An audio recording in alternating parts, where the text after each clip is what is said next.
Okay, so Ezra, Nehemiah, this is the class. Let us rise up and build. We're in the third lesson, encouraged and led by God's champion. So I want to begin by reviewing a little bit of what's happened so far. And I want us to focus on the main characters of this story. And also take a look at the qualities that they displayed that made them great leaders. And a couple of lessons that their lives can teach us today. So there's the outline of what we're going to do. So we're going to begin with a little review of the events. 587 BC. 587 BC, the small kingdom of Judah, known as the southern kingdom, is overthrown by the Babylonian army, and most of the leaders and citizens remaining in Jerusalem are taken into captivity, and they are returned to Babylon. And they are there for approximately 70 years, and during their exile they multiply in number and they prosper. In the meantime, the Babylonian kingdom itself is conquered by the Medo-Persian Empire, and a new king is established. 538 BC, during the reign of the Persian king Cyrus, a law or an edict is passed that permits the Jews in captivity to return to Jerusalem to rebuild their homes and their cities, the temple and the city of Jerusalem itself. I've told you that this process takes approximately 100 years, and it includes a series of leaders who each had a hand in rebuilding and reestablishing the city and the temple and of course its society. So it's not just that 70 years were up, whoops, everybody that's exiled in Babylon, everybody together, we all go back at the same. It didn't work that way. They came back in groups. There was a first group that came back, a second group that came back, a third group that came back over a period of about 100 years. The characters involved, so that if you understand that idea that there were several returns, if you wish, it makes a little more sense when we look at all the characters that are involved. So first character is Sheshbazzar. Sheshbazzar, his name means Prince of Judah, 538 BC. Some scholars think that this is another name for Zerubbabel, but the common opinion is that he was the one that Cyrus made governor of Judah. We read about that in Ezra. Now the king originally entrusted the temple vessels to this man for return to Jerusalem. And these things were priceless. These vessels here are made of gold and silver and so on and so forth, very precious. He was in the first wave of returnees, and he was responsible for laying the foundation of the temple, but he didn't complete it. That's Sheshbazzar. He was also the governor who did not permit certain families to participate in the sacrifice of the temple until their own ancestry could be proven. Another character is Zerubbabel. Zerubbabel means seed of Babylon, 516 BC. He was a descendant of the former king of Judah, Jehoiakim. He was part of the original group that came with Sheshbazzar, who may have been his uncle. He helped in the laying of the foundation of the temple, which was stopped for a while because of the opposition of their enemies. And in 520 BC, he and Jeshua began again the work on the temple, and this time they completed it. Haggai refers to Zerubbabel as the governor of Judah, a post he may have held after Sheshbazzar. Another character is Jeshua. Jeshua means the Lord is salvation. Now Ezra and Nehemiah refer to this person as Jeshua, and the prophets Haggai and Zechariah call him Joshua, but it's the same person.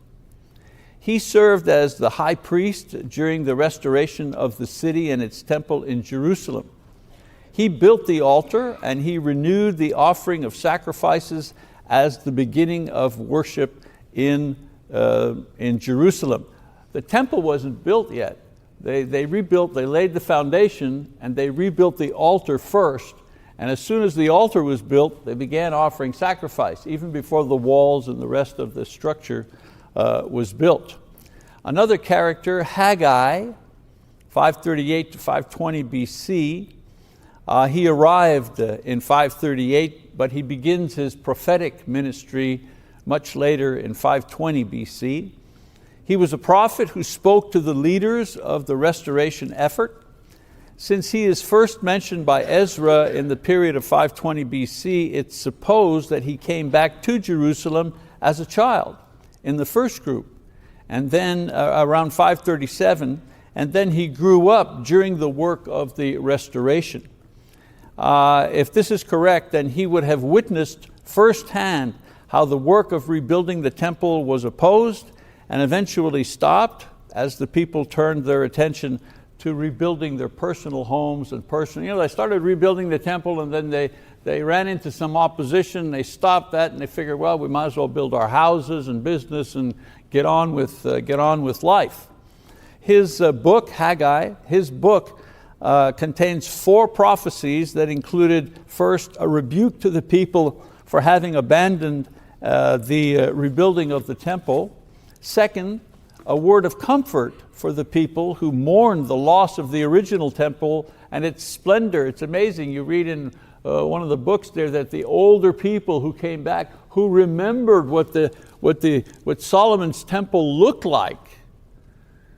They remembered that. And then of course it was destroyed by the Babylonians, and they were old enough, they came back, and now they started rebuilding the new temple that was not the same glory, not the same thing. It wasn't built along the same, with all the same materials as the original temple was. And you read about how they mourned what they had lost. Very interesting. And Haggai offers a word of comfort. Also, he gives a teaching about the ritual purity, showing how the new temple will remove the uncleanness left by the desecration of the old temple.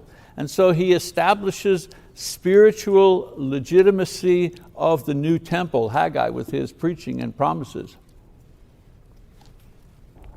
Also, he makes a promise to Zerubbabel that he would be kept safe despite problems and disturbances in the Persian Empire, which he relied on to do his work. They were always working in a hurry, and they had local enemies around them while they were building and rebuilding, but at the same time they kept an eye on what was going on back in Babylon or in Persia, because the inner workings of the politics there, who was in and who was out, affected them.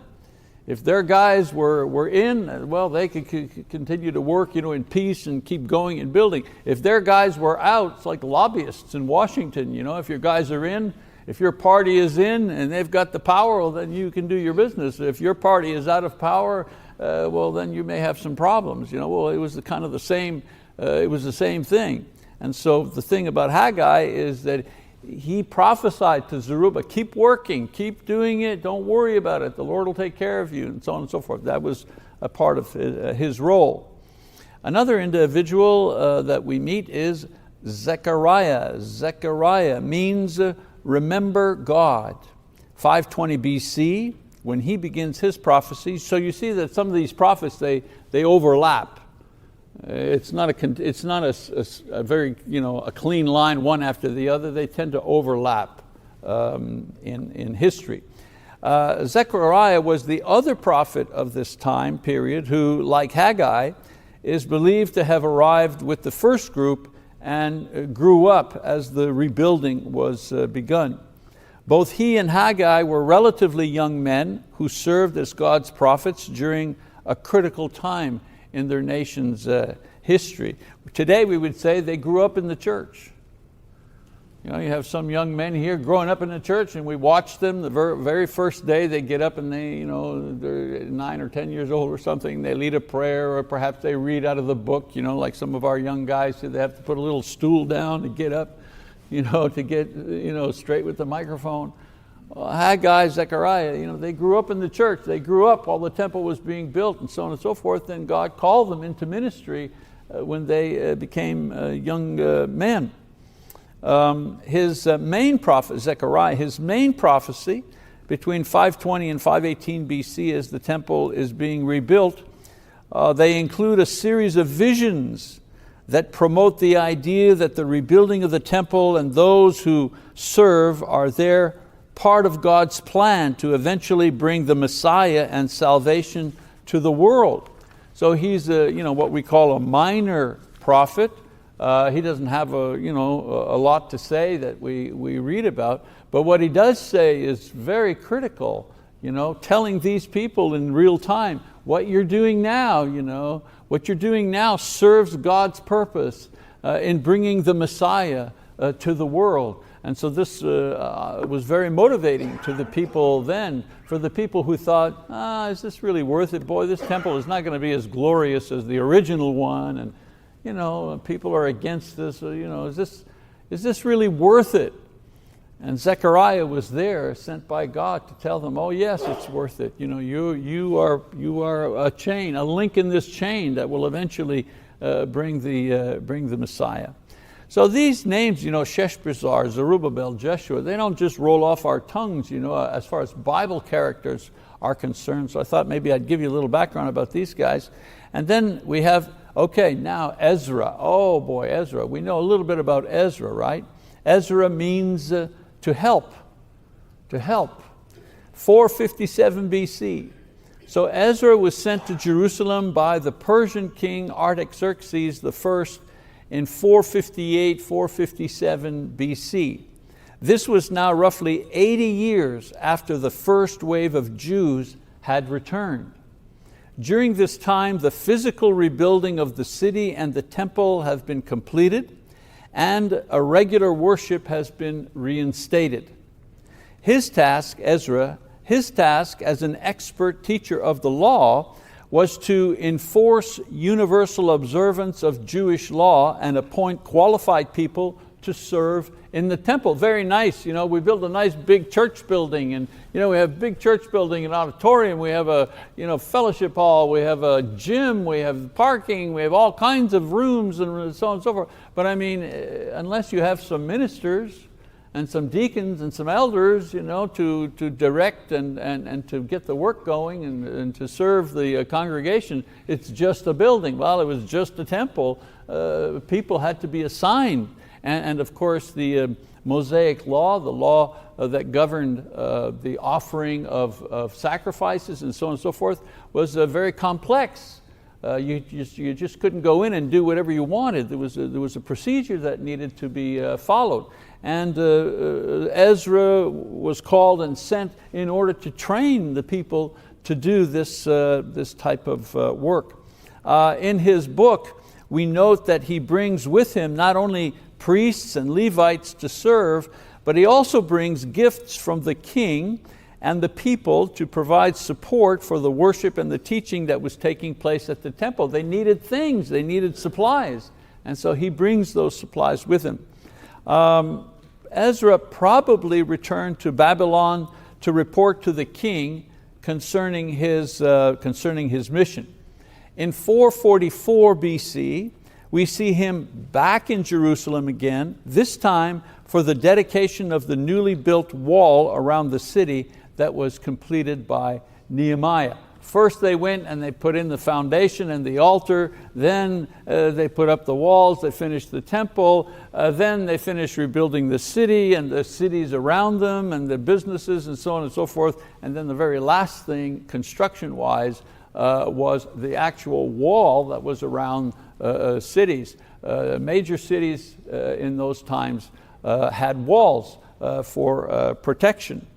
Let's see, in Nehemiah chapter 12, we read that Nehemiah led one procession around the wall and Ezra led a second group and met. One started on this side and this side, they went this way, they went around the wall, and then they met here, and they did this to dedicate the wall once it was completed. That was Ezra.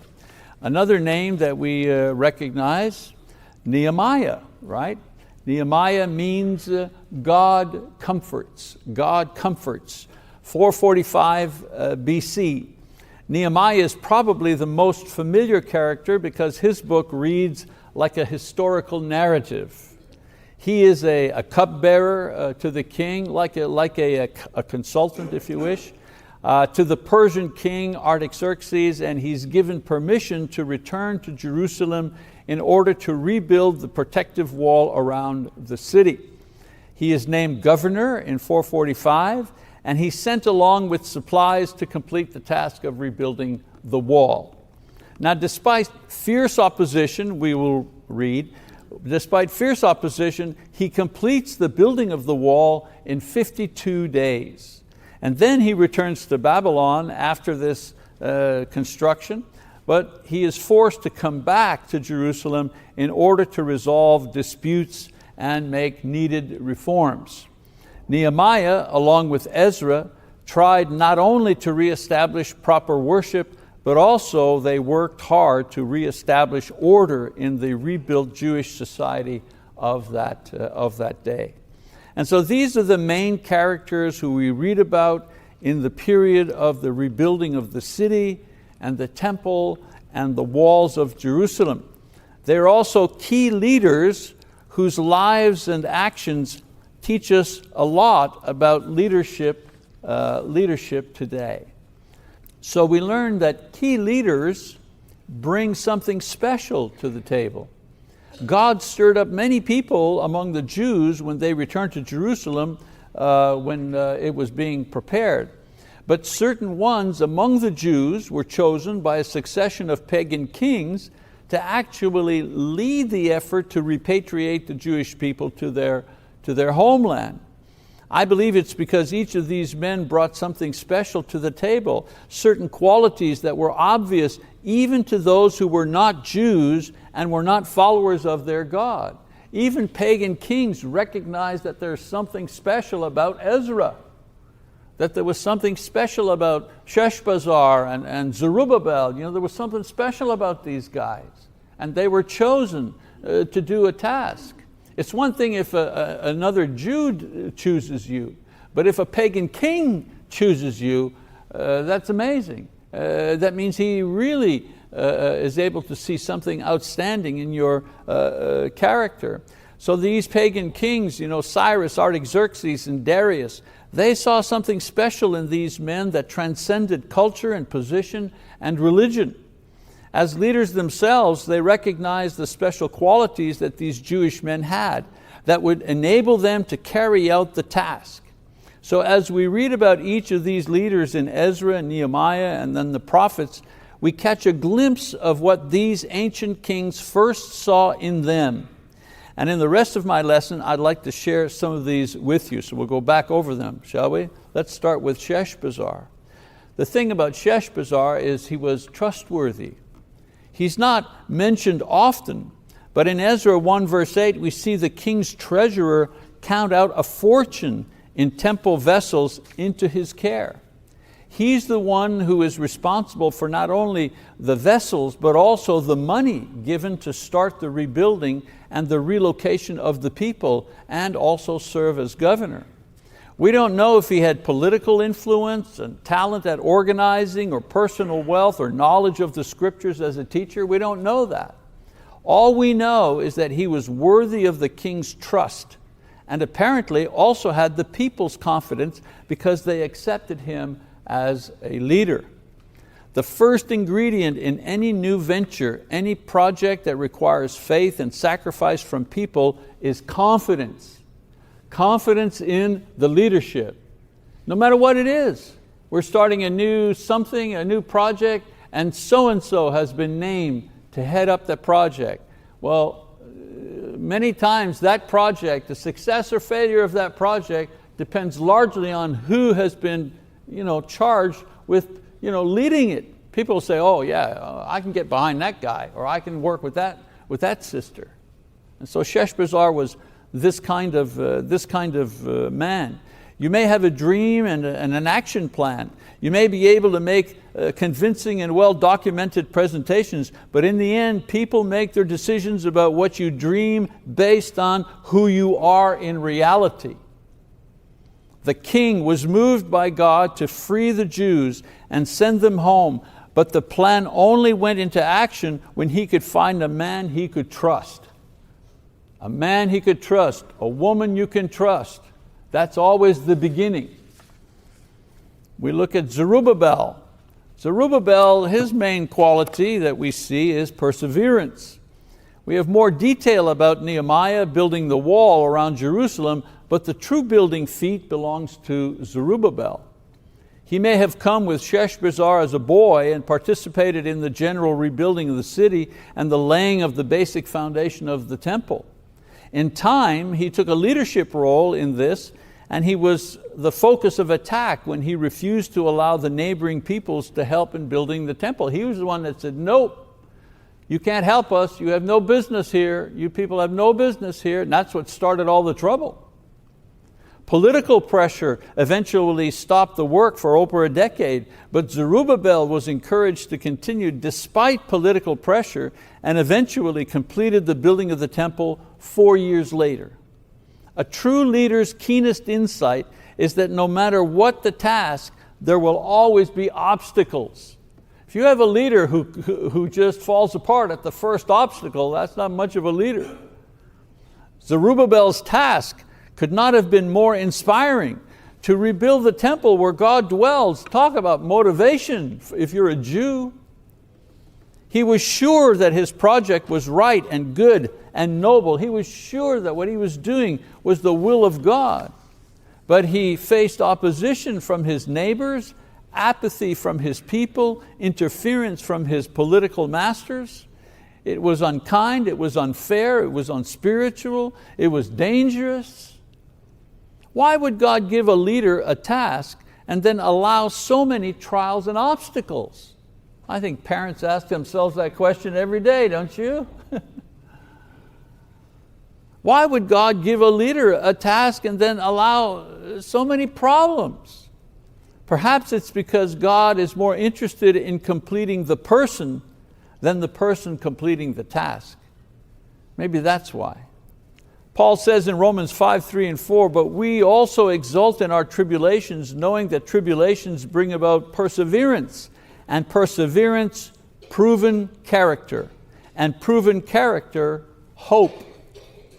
Zerubbabel was building God's physical temple in Jerusalem while God was building his spiritual temple in Zerubbabel. Leaders need to understand that followers don't do what leaders say. They do what leaders do. That's the golden rule, brothers and sisters. The kings and people provided all the money and all the resources necessary to rebuild the temple, but in the end it was Zerubbabel's perseverance that finished the job. Another character quickly here, Jeshua, Haggai, Zechariah and their visions. I grouped these men together even if one was a high priest and the others were prophets because they shared the same trait. They had vision. In Jeshua's case, it was the vision of the end at the beginning. You understand what I'm saying? He saw the end right from the start. Hasn't that ever happened to you? You see something and you see in your mind's eye exactly what it's going to be, but you're only at step one. And the hard part is to get people, to see the vision that you see. All they see is step number 1. They don't see step 2, 3, 4, all the way to 10. A lot of times that's how it works. Somebody sees step 10, the completion, and is at step 1. That's where these people were. They saw the completion, they saw the glory, they saw the purpose, they saw the reason and the goodness that would come from all of this. And they spoke about it and preached about it. In Jeshua's case, it was the vision of the end at the beginning. He didn't wait until the entire temple was rebuilt and dedicated and functional before he began to minister. He replaced the central object of his ministry, which was the altar, and he began immediately offering sacrifice and ongoing worship for the people. Spiritual vision enables God's leaders to use what they have in hand, even if it's not all of what they see with the eye of faith. I want to tell you, a lot of ministries, a lot of missions would never happen if people waited around till they had all the things they needed, to complete it right at the beginning. Sometimes The only thing that God gives you is step 1 and step 10. And you say to him, well, God, what about step 2? I'll provide, he said. I'll provide. You take step 1, I'll let you know what step 2 is. And when you've taken step 2, I'll show you what step 3 is. And the thing that keeps you moving is you see step 10, you know it's there. Well, these men were like that. They saw the end at the beginning. Spiritual vision enables God's leaders to use what they have at hand, as I said, even if it's not all that they see with the eyes of faith. Vision is what gets us started. Perseverance is what gets us finished. This is why Jeshua, Zerubbabel, they made a good team. Haggai and Zechariah's vision had the added element of courage. They were not afraid to both rebuke the people and encourage them to work when this was not a popular thing to do. Both prophets spoke of the future and what the rebuilding would eventually accomplish in God's plan for His people. This was not an easy message at a time when the people were unmotivated. The enemies were threatening, and their support from the king, wasn't very sure. It's easy to be a prophet when there's no risk. It's easy then. But men with vision are not afraid to speak God's truth even when it's unpopular, even when it's inconvenient. Their vision of God's will and purpose kept the task on its proper course until it was completed. And so leaders need to have a vision of not only the end and the beginning, they need to see the course set for their followers so they can lead during every step of the way. Next character is Ezra. Ezra had credibility. Oh boy, yes. Ezra had credibility. He was a professional scribe. It says in Ezra 7:6, in the Old Testament, scribes were the true scholars who supervised the copying of the law. His task was to reestablish the professional class of religious workers. Now there weren't only priests and rabbis, there were magistrates and judges and so on and so forth, that managed the affairs of the people. Not everybody, in the whole land just could come to the high priest to get a decision about something, a land dispute or inheritance thing. They had magistrates and judges. He went to train those people. He was well trained himself and had great ability as well as the highest level of judicial authority. He could impose the death penalty. Ezra 7 verse 26, I believe. That's a lot of power for a Jewish leader. But what gave him utmost credibility as a religious leader was not his knowledge or his training or even his authority, it was his piety. That's what gave him authority, his piety. We don't use this word much anymore, but it's an extremely important spiritual quality, especially for leaders. Piety is respect for the people and the things of God. That's what piety is. Ezra had the utmost respect for the Word of God and for God's people. In Ezra 7 verse 10 it says, for Ezra had set his heart to study the law of the Lord and to practice it and to teach His statutes and ordinances in Israel. It was because of this extreme piety that Ezra had credibility with the king and led the king to grant him such extraordinary power and authority. And Ezra did not disappoint. Once arrived in Jerusalem, he set out to organize Jewish society according to God's word.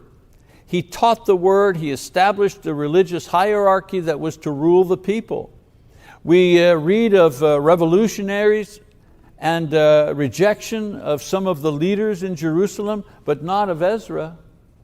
People never rose up against Ezra. He was accepted by the people and the Jewish leaders as well as the king because he had credibility in all of their eyes. He was not only a teacher of the law, but his deep piety confirmed that he placed no greater burden on anyone else than he was willing himself to carry. Isn't that what you want to see in a leader? Every time I watch movies or stories or about military, the greatest leaders, the ones that the men, the soldiers, are willing to follow into almost sure death are those individuals, those leaders, those captains, those sergeants who will do everything that the men will do. Those leaders who don't lead from behind. They lead, leadership is in front, not in back. Those are the leaders that gain the respect of human beings. Those are the leaders that people will sacrifice for. In the end, our leaders inspire us to believe in their leadership because their lives offer us a credible witness that they are worthy of our allegiance. Somebody who risks their life for me, somebody who's willing to suffer the same thing I suffer in order to achieve the goal, that person I'm going to follow without question. Another character, Nehemiah. Nehemiah. I could say a lot about Nehemiah and what he brought to the table as a leader. Organizational skills, the way he organized the actual building of the wall itself, getting all the people involved in one way or another. He had courage, the fact that he didn't allow his enemy, their threats, to stop him on his mission. Inspiration, we read of the way that he encouraged everyone to keep working even in the darkest hour. And of course he had zeal for the Lord, how he came back and reinstated proper conduct when the people were falling away from the Lord. But if I were to pick one outstanding characteristic as God's leader, as God's champion, it would be his humility. His humility. Not many people equate humility with leadership. We see our leaders as bold, decisive, well-organized, multi-talented, but not usually as humble. This is because we don't understand what spiritual humility is. We sometimes equate humility with shyness or quietness or being self-effacing or softness. However, true humility is the absence of self-will. A humble person is one who does not have to have his own way all the time. A humble person does not crave to be seen, to be first, to be right all the time, to be honored or to be praised. In a spiritual sense, a humble person seeks to know and do God's will rather than their will. This effort to know and do God's will creates patience and wisdom, meekness, stillness of spirit, all signs of a person's humble character. A leader is humble because he is willing to wait on the Lord to know a course of action before beginning. You know that a leader is humble if he is more eager to give praise than to receive it. You know that a leader is humble if he is more aware of his own weakness than your weakness. Nehemiah was this kind of leader, and his humility is evident at the very beginning of his book. After he has the burden for his people placed on his heart, and praying fervently to God, confessing his own and his people's sins, he does an extraordinary thing. He waits. The people come from Jerusalem saying, man, things are bad there, the wall is down, we're in trouble, oh dear, we're going to die. And so we see Nehemiah, he goes into prayer on behalf of the people. Well, what will they do? Lord, I want to do something. And what does he do? Then he stops praying and he waits. He prays it says, he prays in the 9th month of Kislev. And only in the month of Nisan, which is the 1st month, nearly 4 months later, does God begin to work out his plan. He hears nothing. He prays to God, he hears nothing for 4 months. Humility enabled him to wait on the Lord and then step out in faith in approaching the king. It doesn't matter what other skills you bring to the table in serving God, without humility, without courage, expertise or zeal, all of these things will be wasted if you don't have humility. All of the Lord's leaders have to first realize that their leadership is given and directed by God, not themselves.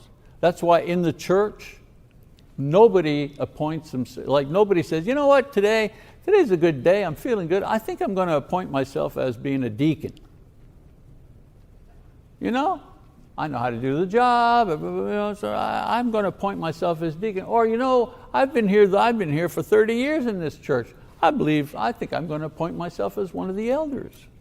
I know you're smiling because you realize it's not the way it works. Everyone is appointed. Well, in the same way, in God's kingdom, everyone is appointed. Leaders are appointed. They don't appoint themselves. Nehemiah succeeded as a leader not because he brought many leadership skills to the table. He succeeded because his humility enabled him to see how God wanted him to use his skills. That's why he succeeded. And so every person, for every lover,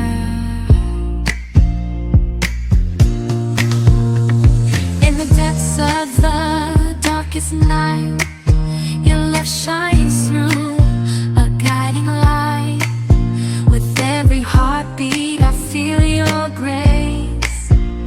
In your warm embrace I find my place. Darling, don't cry, don't shed a tear, for I'll be your fortress, I'll always be near. Though storms may rage and oceans may roar, I'll stand by your side forevermore. Through the trials and the tests we face, our love will endure, it cannot be erased. So dry your eyes, my love, and take my hand. Together we'll conquer. Person here today who has been called out for leadership in God's kingdom in one way or another needs to remember two things taught to us by the leaders that we have studied today. Number one, we don't need to have all of the gifts mentioned to lead God's people. We simply have to place the talents that we do have at God's disposal. So many people do not rise to lead God's people because they're waiting for more experience, they're waiting for more talent, they're waiting for more ability, and their time never comes. But God is able to make a great leader out of those who surrender whatever small abilities they have to His will and to His purpose. That's how that works. And then secondly, what is missing in this world is not great dreams or missions, it's great leaders. God is always looking for great leaders in order to do great things for the kingdom of God. God is always building His church, always looking for those who will step up and step out to do His work. The question that begs to be asked today is this: are the leaders of God's people only to be found in the pages of Ezra and Nehemiah, or can they be found in this room here today? Remember this: before the people can ever rise up to build, leaders must first rise up who will be able to inspire them to greatness. That's the lesson that Ezra and Nehemiah teaches us about leadership. Okay, that's the lesson for this morning. We're dismissed. Thank you.